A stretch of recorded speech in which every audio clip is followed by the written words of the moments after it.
अस्सलाम वालेकुम दोस्तों, आज मैं आपको हज़रत आदम अलैहिस्सलाम के बेटों का किस्सा सुनाने वाली हूँ। इन दोनों बेटों में किस बात पर इख्तिलाफ हुआ था और उसमें से किसने किसको कत्ल किया था और क्यों किया था, और सबसे पहले दफन करने का तरीका किससे सीखा गया था।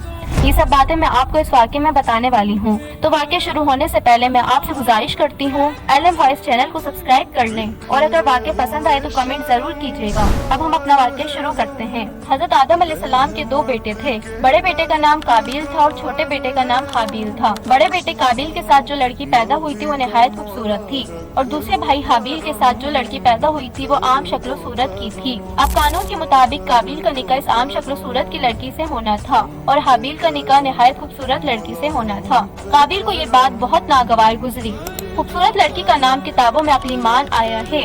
काबिल ने साफ कह दिया कि इसकी शादी अक्लीमान से होगी। इस पर हज़रत आदम अलैहिस्सलाम ने फरमाया, तुम दोनों अपनी अपनी कुर्बानी पेश करो, जिसकी कुर्बानी मंजूर होगी अक्लीमान की शादी उससे करती जाएगी। कुर्बानी के लिए हाबिल अपने रेवड़ से एक बेहतरीन दुम्बा ले गया। काबिल की नीयत खराब थी, वो खराब किस्म का गल्ला ले गया। इस वक्त यह होता था कि जिसकी कुर्बानी को अल्लाह ताला कबूल कर लेता था, इस जिन्स को एक आग आकर जला देती थी। जिसकी कुर्बानी मंजूर ना होती, इस चीज को वो आग ना जलाती। इस तरह अल्लाह ताला की तरफ से आग आई और हाबिल के दुम्बे को जला गई। काबिल का रद्दी गल्ला जो का तो पड़ा रह गया। काबिल ये तौहीन बर्दाश्त ना कर सका। इसने तेज में आकर कहा, अब मैं तुझे कत्ल कर दूंगा।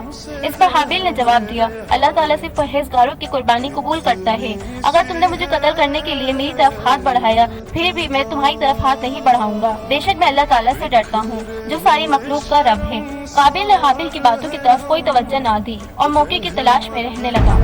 आखिर उसे मौका मिल गया। हाबिल जंगल में एक पत्थर पर सर रखे सो रहा था। काबिल आया, इसने एक पत्थर उठाकर इसके सर पर मार दिया। इस तरह इसने अपने भाई को कत्ल कर दिया। ये जमीन पर सबसे पहला कत्ल था। कत्ल तो इसने कर दिया, अब उसे ये मालूम नहीं था कि लाश को कैसे छुपाए। इस वक्त तक आदम अलैहिस्सलाम की औलाद में से कोई फौत नहीं हुआ था।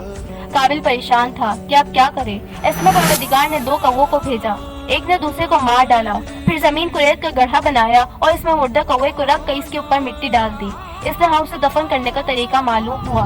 फिर जिस वक्त आदम अलैहिस्सलाम की वफात का वक्त आया, हज़रत हव्वा अलैहिस्सलाम ने मौत के फरिश्ते को देखा तो डर गई और हज़रत आदम के करीब होने लगी। इस पर आपने फरमाया, मेरे और मेरे रब के दरमियान हाइल ना हो। अब हज़रत इस्राइल ने हज़रत आदम अलैहिस्सलाम की रूह कब्ज़ की। फिर आपने बेटों से कहा, अब तुम देखो, हम जो तरीका इख्तियार करते हैं वैसा ही तुम अपने मुर्दों के साथ किया करो। फिर फरिश्ते ने हज़रत आदम अलैहिस्सलाम के गुस्ल के लिए खुशबू मली।